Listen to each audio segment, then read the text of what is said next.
Hi, everyone. This is Mitch and Rod here with just your Florida Derby picks for today. We were going to go over more races. Rod and I are kind of debating it back and forth, and it's kind of like I think we should just do the big race today. I know that there's not a lot going on in betting right now, but it's like, do we go with a full tilt horse racing show, or do we just cover the big races and see what happens? I do have someone that'll be joining us for horse racing going forward, so maybe maybe we mix him in, and because for me it's a lot of shows at a certain point, because I have another show that I'll be adding in the afternoon in conjunction with the new premium area. But hopefully everyone can see us now on YouTube and on Facebook. Had a little bit of a technical difficulty there. YouTube basically changed their software studio, and I could see us now on YouTube. We are there. So we haven't been on YouTube, I guess, for a few days. Is the way that this works. Yeah, yesterday the show wasn't even there. Yeah, yesterday and the day before. So we could actually redo our picks that we did today, and we could do the same show tomorrow. Yeah. It'll be like we never did it. And, I think Friday's NFL totals that we did too. Yeah, we missed those too. Yeah, I was wondering what was happening to our YouTube views, but now I know. So it is working, and I'm glad to see everyone joining us on YouTube.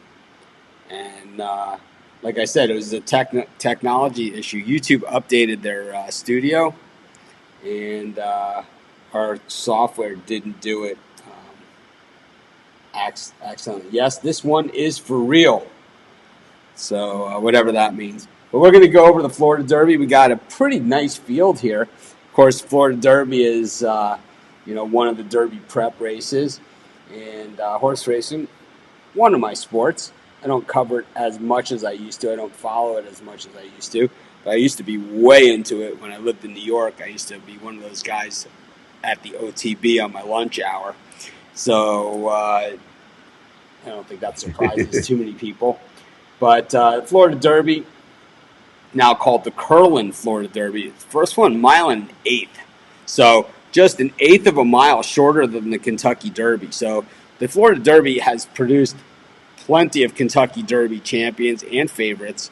Probably the best one, Barbaro,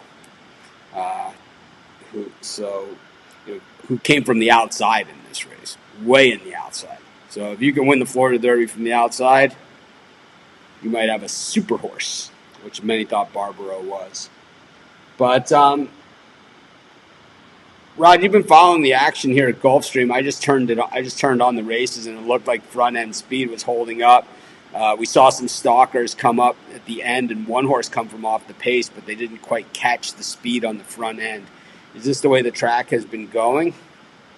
Yeah, yesterday was all front-end speed.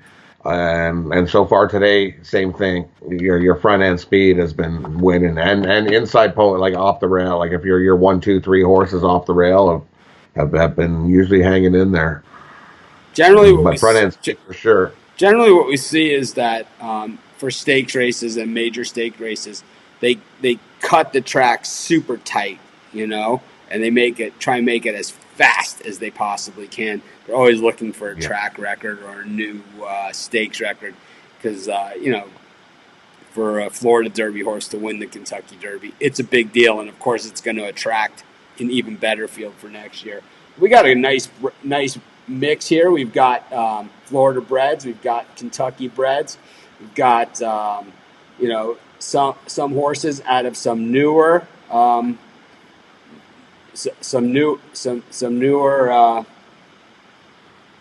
Newer parents, as they say.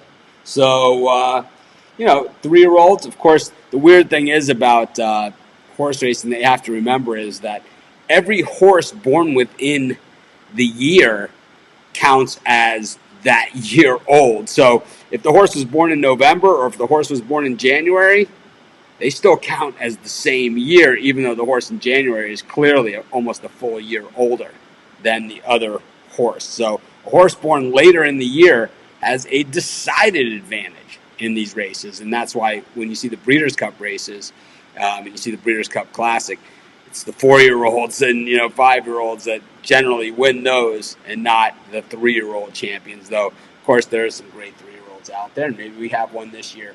Hopefully, it is with the way that sports has gone. And I know Rod has some opinions on this race already, but we're just going to go right through the field, and we'll just start at the top, and then once we're through there, we'll give out our picks. And of course, I just lost my program, but I'll have it back up in a second. We do a real nice job online at Gulfstream Park with the card and with the program. So we have a lot to work with here, and it's not like they hold you over the barrel, to Yeah. to force you to buy a program or something. You get the program right here free for Gulfstream Park online, which is pretty cool. So Which is nice, yeah. the first horse up is As Seen on TV. This is a Florida bred, and Kelly Breen trains it. Paco Lopez on the horse. This is the 4th time that Paco Lopez has rode As Seen on TV.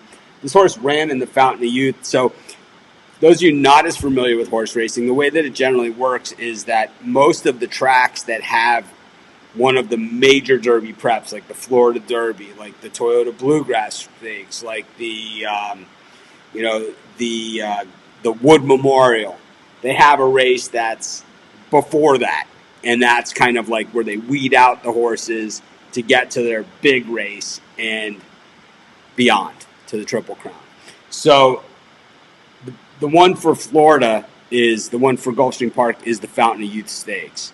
Is the race that kind of is the prep for the Florida Derby, is the Fountain of Youth. And As Seen on TV ran in the Fountain of Youth.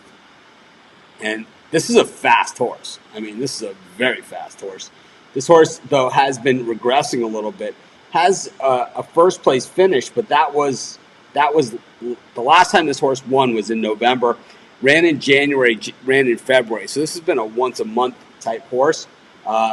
Second by a head in the Mucho Macho Man 100K, and then in the Fountain of Youth, 3rd place, beaten by 2 horses in this field, including the 12 or the 14 Ete Indian, who's one of the favorites in this race. Rod, what do you think of As Seen on TV? I love pulpit horses. I love them. Yeah. So that's the thing here. The Florida bred, though, in here against the Florida bred, it isn't like it's certainly not in that Kentucky. I know the Florida breeders aren't going to agree with me, but it's not. They're generally not quite in that Kentucky bred class, but they're still right there. The California, the Florida horses, the Kentucky horses are kind of the horses. Once in a while you get a Maryland bred. You get you get one of these horses, that just comes out of nowhere. They happen. But more than most common is Kentucky, Florida, California. Most common. But so we got a Florida bred here in As Seen on TV. My guess is that there's some sort of bonus that they get for Florida horses in this. But what do you think of As Seen on TV? Looking at Lucky, these are horses that I bet on in the past. I love it when I bet on the parents and the grandparents and the great grandparents. Yep. And any thoughts here on As Seen on TV? I definitely like this horse. I think, though, what we're starting to see, though, is that the longer the distance gets stretched out, the worse the finish has been, and that to me is a bad sign. When you're going a mile and an eighth. We saw when it went when As Seen on TV went a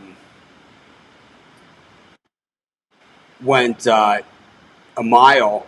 Finished second at 6.5 furlongs. It won, and then when it went a mile, it was second by a head. And then when it got stretched out to a mile and 16th, now 3rd by 8 3/4, but also up against some tough competition. Looks like Rod is frozen here. So there he is. He's back. Well, he was back. But as seen on TV, definitely a horse that I see as a contender here and could definitely pull the upset. He's going to be near the lead. No doubt about it. What do you think of as seen on TV, Rod? For me, I think he'll be there in the mix. I don't think he's going to win this race, but he could easily come into third, fourth, fifth. He might be there for your Exotics. exotics. Yeah. Yeah, I think he's got a chance too. I think he's got a puncher's chance depending on how fast the pace is on the front end.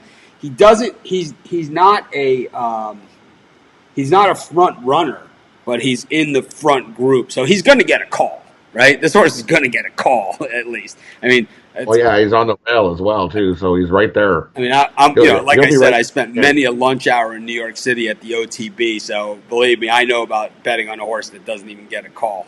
I know plenty about that, and I think SCNTV gets a call. I think he's got a puncher's chance here, especially on the rail where Rod has said it's been fairly decent. We go to Chivalry in this one, another Florida bred. This horse is a little bit more seasoned than as seen on TV. This horse has run 8 times at Gulfstream Park, finishing in the money 5 of those times. 2 wins, 2 seconds, 1/3. Last time out, second by a neck in the Hutchison at Gulfstream, 100K. And then before that, second by 7th in the Swale at Grade 3. So this horse has been running in stakes competition all the way and has certainly done pretty well. Jaramillo still on the horse today. He's been riding the horse for quite some time. And Ralph Nix trains. He's got only a 15.38 winning percentage so far this season. What are you thinking here on Chivalry at 30-1? There could be some value here. For me, I took this horse right out. I don't think he's even going to be there. All those wins and stuff. That was at 6 furlongs, 7 furlongs, 6 furlongs, 6 furlongs, 7 furlongs. You put him at a mile and the 16th, and he ended up 5th, 12 lengths off the lead. I don't think he's going to do so well at this long distance. He might be there in the beginning, but for me, this looks like he's a shorter track runner than. But a longer race, he ended up 5th. He was 12 off the lead. Yeah, last time at 6, which is considerably shorter than this race. He was flying at the end, so you have to take that into consideration. Also, when he did run that mile and a 16th, he did have Sanchez aboard. So I think if you're throwing out horses and you're looking for horses to throw out, and we got a big field, this could be one that you would throw out right out of the gate. We go to number 3, the Disc Jockey. This one's out of Bodemeister, who could absolutely flat out fly. And, of course, Cup of Luck. So another looking at Lucky, connections here with Borrego. This is a Kentucky bred, March 16th of 2017. Remember, I talked about the date that the horse is born, that a horse born later in the year is at a big disadvantage to a horse born early in the year because they all count as the same. So a horse born in January, February, March is significantly older than a horse born in November or December. So when we look at this jockey, 7 furlongs last time out, second by 1 1/4. He was the favorite. He was a big favorite in that race, and he got beat by 1 1/4 by Scardo. Just didn't have enough in the tank, and the race before that, he was bumped, and he made a 4-wide move. Now, the nice thing about this jockey is that if you happen to be at the track on September 13th of last year, you could have bought this horse for $35,000, and here he is running for $750,000 today. So you just never know. This horse was originally a Ramsey horse, and it was trained. It was claimed for $35,000. There was an optional claim made as well on January on January 20th, they ran an optional claiming race for 50. So they made a quick 15,000. Then the horse came in second in a 60,000 race. So the horse has paid for itself at this point. At this point, yeah. You know, I always love Ramsey horses, but Ramseys generally don't let go of their horses.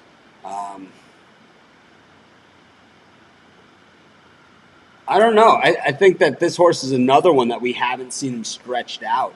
But it seems when he ran a mile, he actually ran stronger than he did at the shorter distance. At the shorter track, yeah.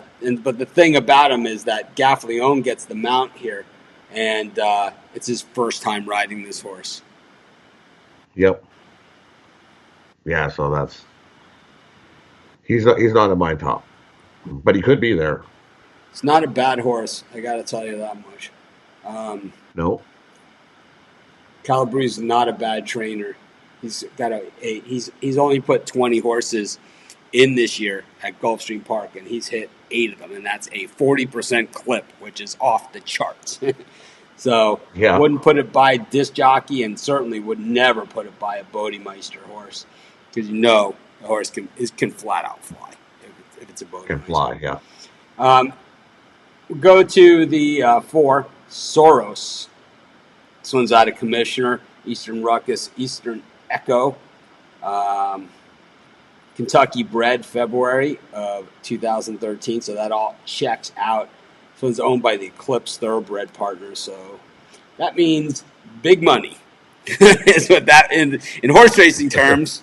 You're owned by Eclipse, OGMA Investments is a big money horse. So he seems to be in though against pretty tough company compared to where he's been. It's only his 3rd race. Edgar Prado rode him last time out, and he got him home as a winner at a nice price, about 8-1 last time out. Yep. So certainly, and he made a late run. I don't know. He hasn't run this year. He hasn't run since November of last year. Certainly not a bad horse here. What are you thinking on this one, Rod? For me, he's a closer, right? And I don't think a closer is going to win this race. I think a speed horse right from the beginning. Even both his starts, he came from behind. Yeah, he's a slow starter, but he doesn't go way off the pace. He was 4 back. No, he's not like coming from dead last year. He's not a true stalker. He's in that middle pack. He's not a true stalker, and he's not like one of these horses that comes from left field either. Kind of just He hangs in the pack. That second pack probably. Up next is Governor Morris, Todd Pletcher, Windstar Farms. It's kind of everything going on. If you ever have seen the Kentucky Derby, you've seen Windstar Farms win some races, that's for sure. Constitution, Addison Run, Unbridled Song. This horse kind of has it all going on for it. This horse was a $600,000 purchase, not a cheap horse.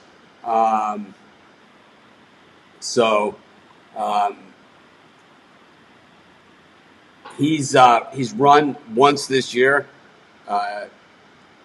Easy win off the front end. He was a gigantic favorite in an allowance optional claiming race, 75,000 non-winners of one lifetime after coming in second in the Breeders' Cup Futurity Grade 1 stakes at Keeneland.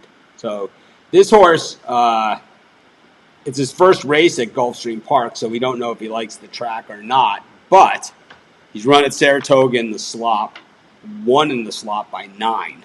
By 9, yeah. He won at Keeneland, and then he won at Tampa, or he came in second at Keeneland in the Breeders' Cup Futurity Grade 1.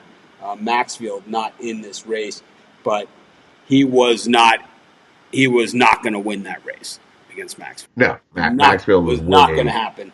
Yeah. But still, this horse was the favorite in that race as well. He's not the favorite here today. He's about the fourth choice. Rod, I know you like this horse. This is my horse to win it. I like this 5 horse. I really like him here today. Jose Velasquez on there. And he likes to be at the front. Like his last race, he was third, and he's right there. He's speed. He's going to pop right out. And I like him in the 5 hole. I like this horse. I think he's winning it today. Yeah,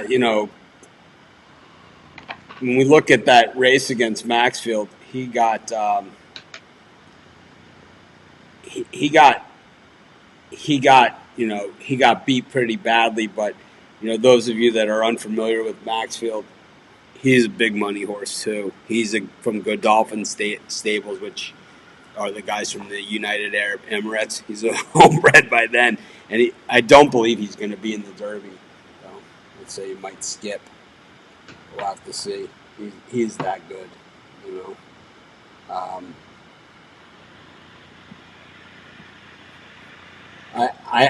I'm a believer in Governor Morris. I'm not 100% sold as much as Rod. When he was stretched out to the mile and 16th, he got stomped. I generally don't like horses that get beat that badly, but we'll have to see. Ajaweed, the 6 horse. Kieran McLaughlin, Louis Saez, not a lot not to like here. Came in 3rd last time out in Grade 3 250K stakes race. So this horse was also in that race where he was stomped as well by Maxfield and the Governor. 11 lengths back, coming in 4th place in that one. So he's seen the back of the Governor before, but this horse is out of Curlin. Not a lot not to like here. Kieran McLaughlin, he's trained a lot of winners, but we haven't seen any true speed from this horse. And as Rod said, he didn't like about some of the other horses. This horse does come from even further off the pace. And it was like Louis rode him a while, like back in August 19th or August 9th of last year, and then it went over to Rosario, and then now Louis back on him again. Louis going to ride him again today, and he's been on fire. So I like this horse to be right 2nd, 3rd. Yeah, I think that he certainly has a puncher's chance.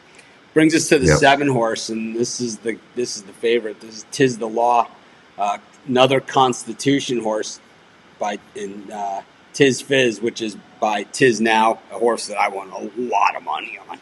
A lot of money.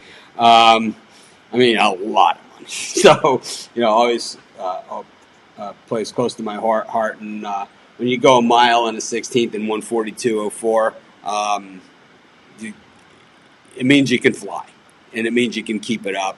And, just reading the notes here, probably didn't run as well as he could have run. It wasn't like, made it look easy or anything like that. It was kind of like this horse is still a little raw and might still have something else left in it. And that's why you see such heavy action. I imagine he's going to go to the gate as the favorite, and he's going to be even money or worse. And, he did not win at Churchill, but that was in the slop. And to me, when horses don't run well, and they've always run well on a certain type of track, which this horse has on a fast track at 3 different tracks, at Belmont, at Saratoga, at Gulfstream Park. This horse won the Champagne, which is, another one of those races, in the fall, kind of like is a big race for 2-year-olds. It's gigantic, and this horse won easily through traffic and stumbled at the start, and still won going away. Yep. I don't generally like chalk, but I would find it very, very hard to throw this horse out. Not because I think if he gets beat, he's going to be in the money, because I think if he gets beat, he's not even going to be on the board. But it's like, I would hate to not cash my trifecta with some bombs in there, because we see a couple live bombs in here. And this horse wins by 7, 8, 9 lengths, which is absolutely possible. Oh, yeah. If there's a super horse in this race, this is it. This is it. This Yeah. is it. A lot of times we see favorites that might be a little overstated, but I don't think that that's the case here. This horse looks to be a whole lot of livestock. Just absolute beast. Oh yeah, I think he's going to be right there fighting. He's going to be super tough, and he loves to be on the front. He kind of comes on that stalking pace, and it looks like when he makes his move, he's exceptional at extending it. That's what the great ones do. Is they get to the lead, and it's never a battle ever since. It's just a matter by how much they're going to win by. And, whether it's horse racing, whether it's track and field, no matter what it is, that's what the great ones do. And this one has that type of potential on it. March 19th, 2017, could have bought this horse for $110,000 at Saratoga. He was a New York bred. Got the 8 horse, My First Grammy, out of Curlin, Giants Causeway. So Giants Causeway is another horse that breeds a lot of really fast horses at shorter distances. And this one seems to be no exception. Seems to really like a mile, but it's not like I think at 50 to 1 I'm always this you guys know me, right? It's like 50 to 1 whatever. It doesn't matter what it is, right? I'm interested. But this is a 50 to 1 that I'd say I'm going to put a line right through it because I just don't see it. The horse is gone, the horse has never won. And in fact, the horse has hit the board its last 2 races, but these are at a mile. And in both those races, he was going in the wrong direction over the last quarter mile. So, faded at the end. So you throw in another 1/8 of a mile on top of that, this horse could be in last place. Dead last, yeah. Could easily. Yeah, he's a fader. He fades hard. You think I'm missing anything here? No, that's exactly what I got too. I got this horse. He likes to jump out in the beginning. He might pop out, and someone might be like, yeah, but then he'll just die. Yeah. It just doesn't seem like he's going to be able to hang with these. And he got it handed to him by Soros, who we talked about earlier. But that was last November. So this horse is fairly lightly raced. He's a 3-year-old, but he only started running last November 30th. This is only his 4th race. Only his 4th race, yeah, exactly. So we got Independence Hall, the 9 horse, and Joel Rosario. Just one of those guys, right? He just is a great jockey. Another horse out of Constitution. So, you would call it the half brother to the favorite here. A cat horse, Calari Cat, Cape Town. This horse is bred to fly, and I have to say that this is one that I think is a very, very live horse in this race. Has a chance to win it. If it's not Tiz the Law, if there's a horse that's going to run him into the ground, it's this one. Once again, Eclipse, Thoroughbred Partners, Twin Creeks Racing, Joel Rosario, lifetime 4 starts, 3 wins, the same as the favorite in this race, 1 second, and by half a nose. Yeah, so he was right there. Yeah, and that was last time out, and he beat Ajaweed, one of the horses that we had. So Solvante ran him down last time, so he had the lead. He was ran down. That was a mile at the 16th. So this race is a little bit longer. It's not like he ran a bad race. He just got beat. Yep, just by a head. I think, A little half a I length. think this horse is very, very live in this race. You with me on this one, Rod? Or? I'm with you on this one too. Yeah, this horse is definitely one that I've got in the mix at the end. So Rod likes the 5, which is a Pletcher horse, and we go to another Pletcher horse here with the 10. And this is the Candy Tycoon. So Candy Tycoon ran in that Fountain of Youth Stakes that was won by Etta Indienne, who we haven't got to yet, and beat As Seen on TV, who's the 1 horse. So he's run against these horses before. He started in the 1 hole in that race, and he went wide, like really wide. So he ran a lot further than he needed to be. He wasn't That he needs close. to. All right, he wasn't close to winning. All right, it wasn't even really in the race, but he never backed down. So was he just out of position? Because when we look at his other races. Well, yeah, because the 3 previous before that, he was first. He led Yeah. wire to wire. The 2 races before that, he went wire to Right. wire. He had come off. This is the only race, was his last race. And it was the only race that Franco rode him. And Franco is on the favorite in here. He's on Tis the Law. But Franco's only rode him the 1 time. And he rode him only in that race. And, he was nowhere. Outside of that, it was Velasquez and Ortiz. That's the only part that scares me because Castillo hasn't rode him either. Yeah, Javier Castellano hasn't rode Castellano him yet, hasn't. but he is a veteran.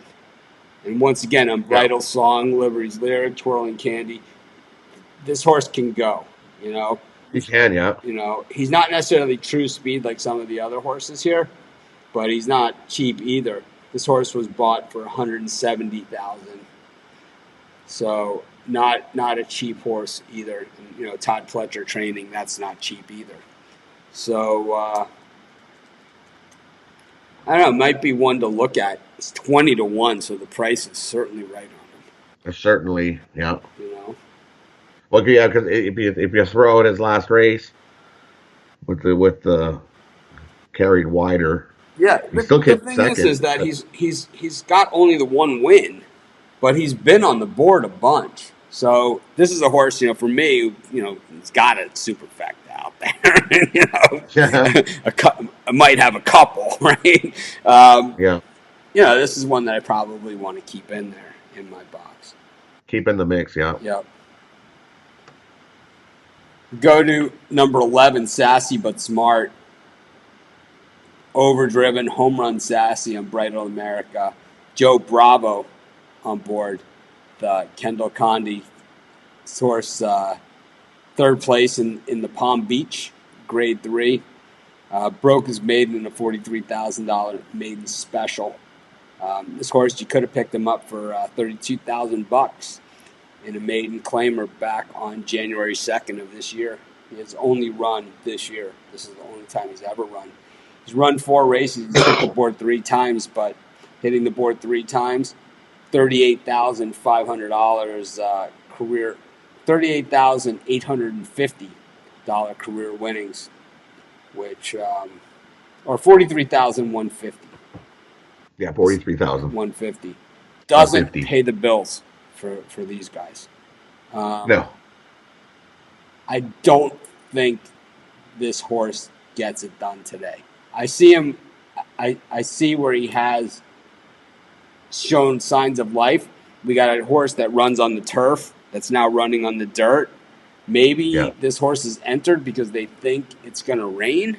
I don't know. It's like sometimes you enter a horse in hopes that it's going to rain, and then if it doesn't rain, you scratch.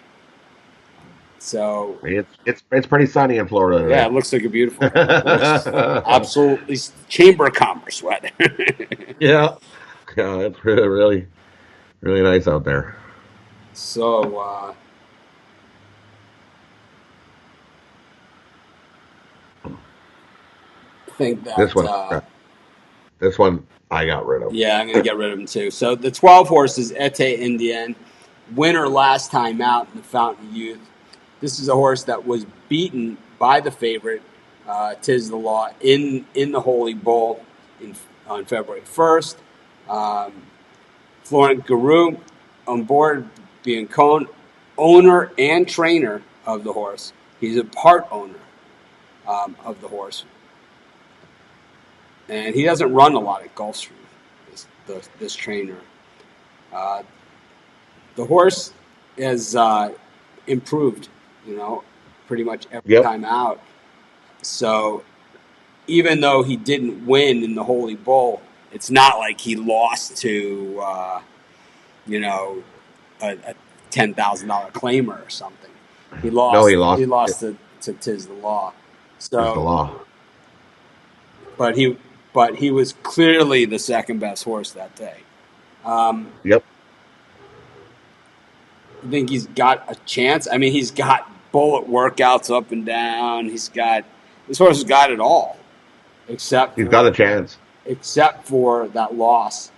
But the thing is that he's coming off of a big win too, but at a much slower pace than that. It was a full second slower race than when Tiz the Law buried him. Yep.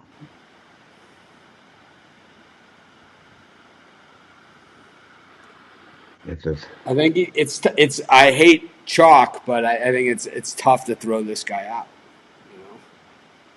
well, yeah, I guess he could be there. Pace. And then the 13 horse Drifted also wide, a little eligible wide. is Rogue Elephant. And this is where Gaffleon was last time. This horse was at a different jockey every time out, but last time out ran really well and made the special 50,000. This horse has never won a race. He's won $9,000 in his career, but Calumet Farms, Dale Romans.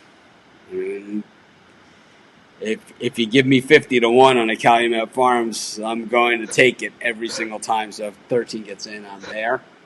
I think at this point we probably would know if he's in or not.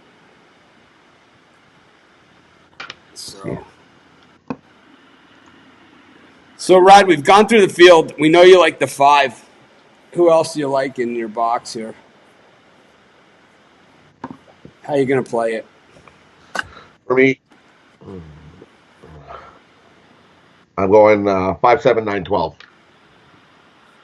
5, 7, the favorite. 9, 12. 12. So basically the favorites there.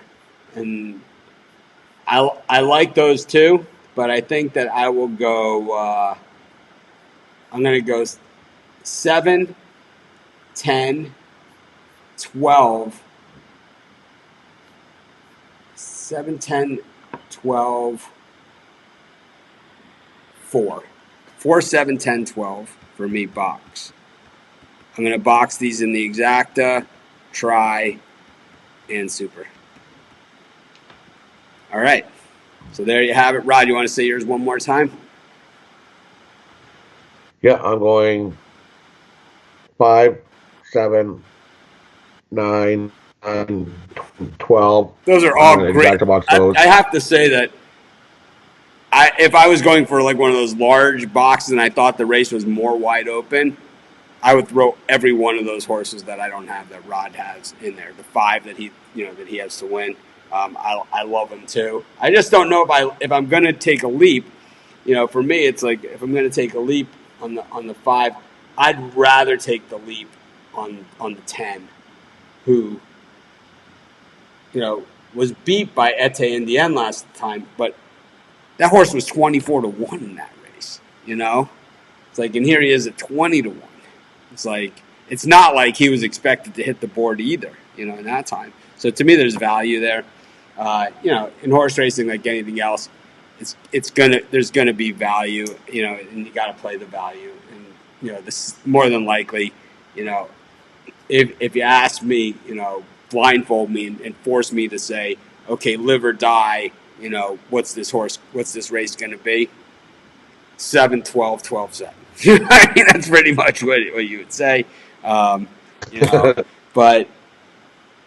to me, it's like, if I'm going to throw in some money makers, I think the 10 has a chance, and I think that Soros has a chance there too, only because of the connections, with Eclipse. in OGMA, Keeneland Purchase, Edgar Prado, and winning last time out. So I enjoyed doing some horse racing. I haven't done this since the Breeders' Cup, so we'll have to see how it all pans out. But horse racing will be something that we do a lot more often. We have a guy that wants to do horse racing with us, who that is what he does. So probably be a little bit more informative than me. But hey, take it or leave it. Yeah, the 11. At least we fixed our YouTube. You were right. At least we fixed our YouTube. The 11. Rod, thanks for joining me. Enjoyed it. The 11 horse got scratched. Sassy but smart, the one that we said that we're running in the muck. Yep. It got scratched. See that? So the 13 is in? Yeah. So maybe. And the 13th in. Rogue Element is still in. Well, then 11 is scratched. That Sassy but smart. Yep. Scratch. I told you they were just looking for the slop.